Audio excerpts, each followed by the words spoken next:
know how they affect it. So, of course, James Damore writes this memo, just to walk through it in the briefest fashion. He returns from diversity training. He writes an internal memo about why he thinks this is a waste of time, why he thinks it's wrong. He thinks Google should not be doing diversity this way. In the memo, he reviews the psychological research on gender differences. Now, he actually does a pretty good job of this.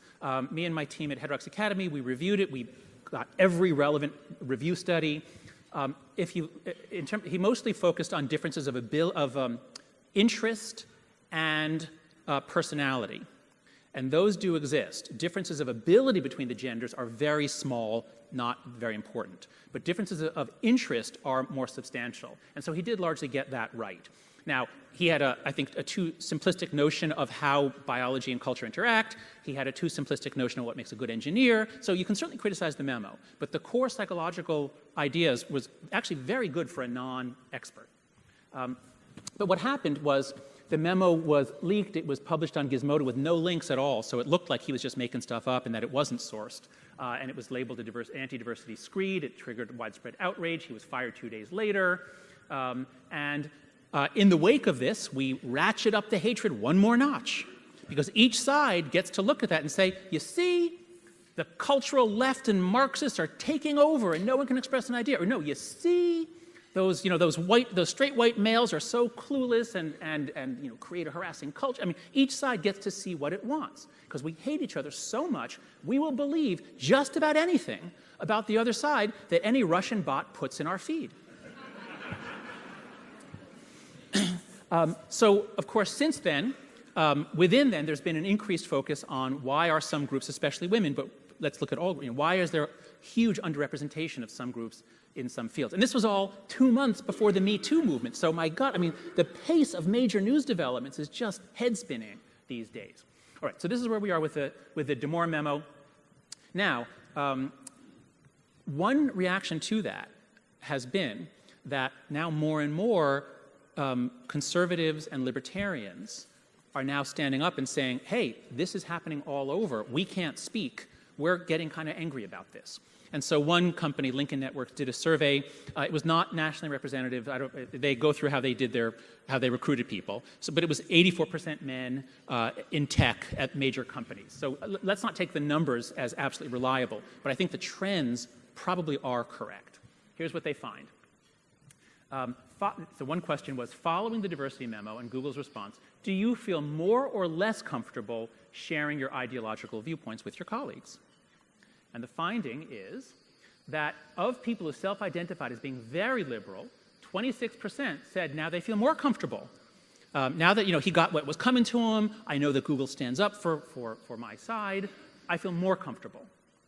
But everybody else, people who are just on the left or in the center or libertarian or conservative, everybody else feels less comfortable sharing their viewpoints. Well, you might say, I wish everybody was uncomfortable sharing their political viewpoints. Why doesn't nobody express a political viewpoint at work? That would be good. Problem is that if only one side and only the extremes of one side feel comfortable taking up the public space and sending out public emails, and the other 80% are uncomfortable speaking up, what happens? A lot of resentment, a decline of trust. And so that's what we see here. So one question, I feel that my ideological views being at odds with my workplace norms affect my ability to do my best work. Now here, liberals and moderates are giving relatively low numbers. So 12 to 15% are saying yes to that question. So there's not a problem on the left. But much higher numbers on the right. People are either libertarian or conservative. A third to a half of them are saying it impacts the quality of my work. And we can certainly expect that it impacts the quality of their trust. In this report, it's useful because it's so recent and they do give us some data. They have a lot of quotes from what people said in the surveys. And one of them, I was just working on this morning, I thought, I should share this with you because I think this is a huge trend coming your way in the next year or two, is the generational difference and the campus culture moving into the corporate world. This is beginning to happen. It's, I think, going to be a big deal over the next 2 or 3 years. So as one conservative respondent said, fortunately, the severe examples of this problem appear to be limited to the larger public firms, unlike my own. as those firms employ greater numbers of very young, recent grads who are exhibiting this extreme political correctness, policing, and desire to invoke policing forces against others. So that is what I'm seeing, not at all campuses, but at a lot of campuses, especially in the Northeast and the West Coast. The more progressive parts of the country, especially since the election of Trump, the political passions are stronger, but it started before Trump. So I just want to show you a bit more about what this guy means by these younger, fresh out of college students. So when does the millennial generation end, right? You guys have probably talked endlessly about millennials for the last 10 years. You're sick of it. Well, I always thought it was like 1980 or 82 to 2000. That's what people used to think. But now it's clear that it ends by 1995. The millennial generation is over. People who are born in 1995 are different. There's a surprisingly sharp change in the graphs of all kinds of traits and attitudes. So I recommend that you look at a book called iGen by Jean Twenge is her name. Because it's only when iGen comes into college that we get this stuff. There were hardly any of these shout-downs, the demands for trigger warnings, safe spaces. That stuff only begins to appear in 2013, 2014 as iGen arrives on campus. And then it really explodes in 2015 to 2017 when the millennials are gone. There are no more millennials on campus other than some that took time off. But iGen, but basically, your standard 4-year straight out of high school kind of college is all iGen now, and the norms on campus are changing. I can basically summarize the entire book. Almost all of iGen looks like this. There was some trend, whatever it is, it was sort of moving in one direction, and suddenly, bang, it falls off a cliff. In this case, it's the percentage of 12th graders who either, one line is, have a driver's license, have ever tried alcohol, ever go out on dates, or ever have worked for pay. These are what we might call life experience. These are the things that most of us, we couldn't wait to do all 4 of these things, most of us. And in the millennial generation, it was sort of drifting down a bit, but once iGen comes into the data set, these are high school students in this data. Once iGen comes in, they're not doing these things. They're on their iPhones. They're interacting by social media. They're not going out without parental protection. Now, this is not their fault. Tech, in part, did this to them, and crazy norms of paranoid parenting where we think that if we let our kid out of our sight, he's going to be kidnapped. That, I think, is what did it to him. But this is the result, is that the people you are now hiring straight out of college, those people have not had the experience of getting into a car and driving by themselves to pick up somebody and go out or whatever. They've had just much less life experience. They've been overprotected. What they do have a lot more of is anxiety and depression. This is stunning. This is terrifying. If you have teenagers, especially if you have a teenage daughter, please pay close attention. This is not getting enough attention. So one question on a national survey of college students, first-year college students, do you have a psychological disorder, such as depression?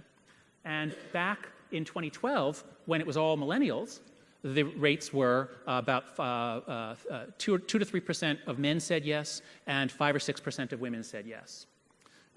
And then, as millennials leave and iGen replaces them, the rate more than doubles for girls, and for both. It more than doubles for girls and boys. 1 out of 6 college females in America says that she has a mental disorder. And this is not just changing diagnostic standards.